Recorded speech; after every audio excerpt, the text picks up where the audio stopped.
brother and sister. This is my family and our brother and sister in Christ here in Iran.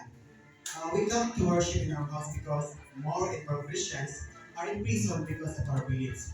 Sister, there are Christians from Philippines. James' parents support us financially here in Iran. Hi everyone. Are you all hungry? We have food there. No, thank you. We have eaten our breakfast near the airport. Okay, let's worship the Lord first.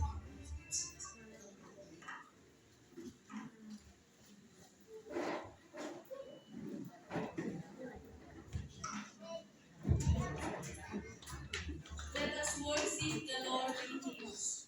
Let us sing constantly abiding, first stanza and then chorus. There's a peace in my heart that the world never did. The peace that cannot take away.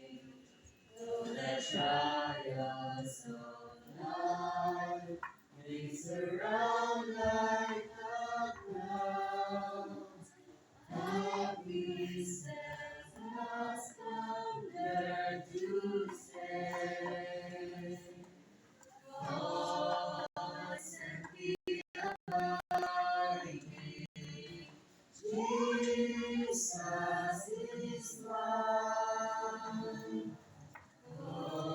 Constantly abiding, rapture divine. He never leaves me lonely. Whisper also kind.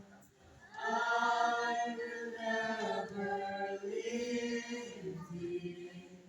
Jesus is mine.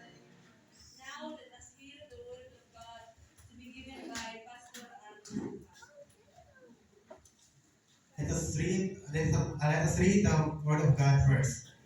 From the book of John, chapter 15, verse 4, say that if you abide in me, and I you, as the branch of itself. Armand Leadership. We are police officers. You are all under arrest for acting against national security and propaganda against the regime. We have evidence, and you are all caught in the act. You have the right to remain silent and defend yourselves in the court.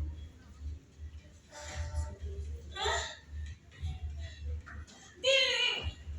Wala man hindi mo at kinautan!